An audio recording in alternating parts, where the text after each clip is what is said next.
Welcome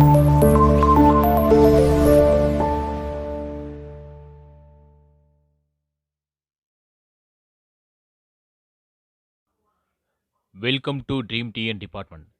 இன்றைக்கி நம்ம இந்த என்றும் தமிழ் அப்படின்ற வீடியோவில் பார்ட் 5ல் 6ஆம் வகுப்பில் உள்ள 2ஆம் பருவத்தில் உள்ள 2வது இயல் அதை தான் பார்க்க போகிறோம். அதாவது 6ஆம் வகுப்போட 5வது இயல் அதை தான் நம்ம பார்க்க போகிறோம். இதில் முதல் கவிதை பார்த்தீங்கன்னா ஆசாரக்கோவை. இந்த ஆசாரக்கோவையை எழுதினது யாருன்னு பார்த்தீங்கன்னா பெருவாயின் முள்ளியார் அவர் தான் எழுதியிருக்காரு. சரி வாங்க பாடலுக்குள்ளே போகலாம். நன்றியறிதல் பொறையுடைமை இன்சொல்லோடு இன்னாத எவ்வுயிர்க்கும் செய்யாமை கல்வியோடு ஒப்புரவு ஆற்ற அறிதல் அறிவுடைமை நல்லினத்தாரோடு நாட்டல் இவை எட்டும் சொல்லிய ஆசார வித்து அப்படின்னு சொல்லி கவிஞர் முடிச்சிருக்காரு. இதற்கான பொருள் பார்த்தீங்கன்னா நம்ம ஒவ்வொன்றா பார்ப்போம். இதில் முதல் வரியில் நன்றி அறிதல் அப்படின்ற மாதிரி மென்ஷன் பண்ணது என்னென்னா, நன்றி அறிதலுக்கு பொருள் பார்த்தீங்கன்னா பிறர் செய்த உதவியை மறவாதிருத்தல் தான் நன்றி அறிதல். அடுத்த வார்த்தை பார்த்தீங்கன்னா பொறையுடைமை. இந்த பொறையுடைமைக்கு பிறர் செய்யும் தீமைகளை பொறுத்து கொள்ளுதல். ஸோ பொறையுடைமை பொறுமையை சொல்லியிருக்காரு. அடுத்து இன்சொல்லோடு. இன்சொல்லோடுன்றப்போ இனிய சொற்களை பேசணும் அப்படின்ற மாதிரி சொல்லியிருக்காரு. இன்னாத எவ்வுயிர்க்கும் செய்யாமை அப்படின்னா எந்த உயிருக்கும் துன்பம் செய்யாது இருக்கணும் அப்படின்னு சொல்லியிருக்காரு. அடுத்த வார்த்தை கல்வியோடு ஒப்புரவு ஆற்ற அறிதல்.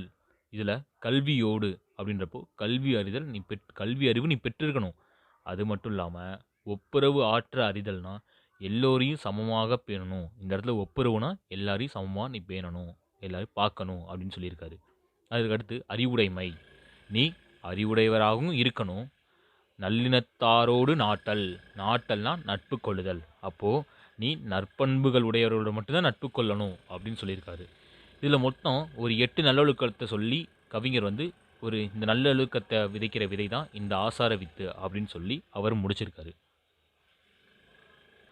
இந்த ஆசாரக்கோவை அதனுடைய கவிஞர் எழுதின ஆசிரியர் யாருன்னு பார்த்தீங்கன்னா பெருவாயின் முள்ளியார். இவரோட ஊர் பார்த்தீங்கன்னா கயத்தூர் அப்படின்னு சொல்லுவாங்க. ஆசாரக்கோவை என்பதன் பொருள்னா நல்ல ஒழுக்கங்களின் தொகுப்பு. இதுதான் நான் முன்னாடி சொன்னேன். இந்த நல்லொழுக்கங்களின் தொகுப்பில் தான் ஒரு 8 நல்ல ஒழுக்கங்களை பற்றி இந்த செய்யுளில் கவிஞர் சொல்லியிருக்காரு. இந்த ஆசாரக்கோவை பார்த்தீங்கன்னா 14 கீழ்கணக்கு நூல்கள் ஒன்று தான் இந்த ஆசாரக்கோவை. இந்த நூல் 100 வெண்பாக்களை கொண்டது. ஸோ ஆசாரக்கோவைனா 100 வெண்பாக்களை கொண்டது. ஓகே, இதில் நம்ம முதல் கவிதையை பார்த்துட்டோம். அடுத்து 2வது கவிதையை பார்ப்போம். இந்த 2வது கவிதை பார்த்தீங்கன்னா கண்மணியே கண்ணுரங்கு அப்படின்ற ஒரு டாப்பிக்கில் ஒரு தாலாட்டு பாடல் தான் கொடுத்துருக்காங்க. இதில் முதல் வரி பார்த்தீங்கன்னா ஆராரோ ஆரிராரோ ஆராரோ ஆரிராரோ நந்தவனம் கண் திறந்து நற்றமிழ் பூ எடுத்து பண்ணோடு பாட்டிசைத்து பார்ப்போற்ற வந்தாயோ அப்படின்னு சொல்லியிருக்காங்க. இதற்கான பொருள் பார்த்தீங்கன்னா நந்தவனம்ன்ற இடத்துல சோலையில் பூச்சோலையில் அங்கேருந்து நீ பூ எடுத்து ஒரு இசையுடன் பாடி உலகம் புகழ வந்தாயோ அப்படின்றது தான் முதல் வரியோட பொருள்.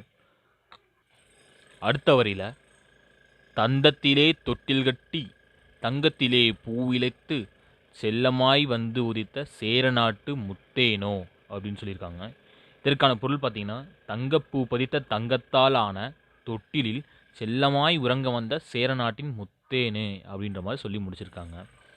இதுக்கு அடுத்த வரியில் பார்த்தீங்கன்னா வாழை இலை பரப்பி வந்தாரை கையமர்த்தி சுவையான விருந்து வைக்கும் சோழ நாட்டு முக்கனியோ அப்படின்னு சொல்லியிருக்காங்க.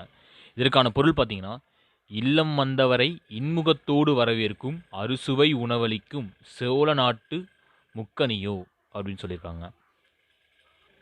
இதற்கு அடுத்த வரியில் குளிக்க குளம் வெட்டி குளம்பால அணை கட்டி பசியை போக்க வந்த பாண்டி நாட்டு முத்தமிழோ அப்படின்னு சொல்லியிருக்காங்க.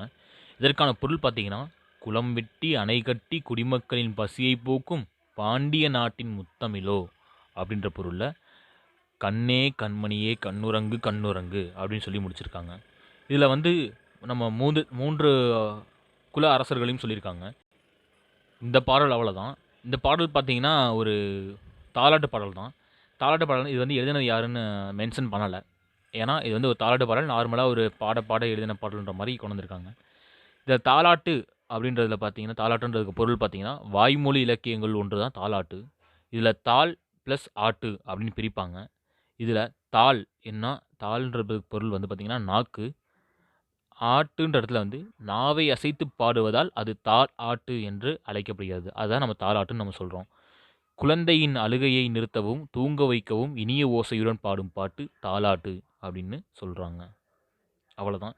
இப்போ இந்த வீடியோல நம்ம வந்து பார்த்தீங்கன்னா, 6ஆம் வகுப்பு 2ஆம் பருவம் 2வது இயல் பார்த்தாச்சு. இதுக்கு அடுத்த வீடியோல 6ஆம் வகுப்பு 2ஆம் பருவம் 3வது இயலோட நான் உங்கள சந்திக்கிறேன். இந்த வீடியோக்கான பிடிஎஃப் வந்து நான் டிஸ்கிரிப்ஷன்ல மென்ஷன் பண்ணியிருக்கேன். டவுன்லோட் பண்ணி யூஸ் பண்ணிக்கோங்க. நன்றி.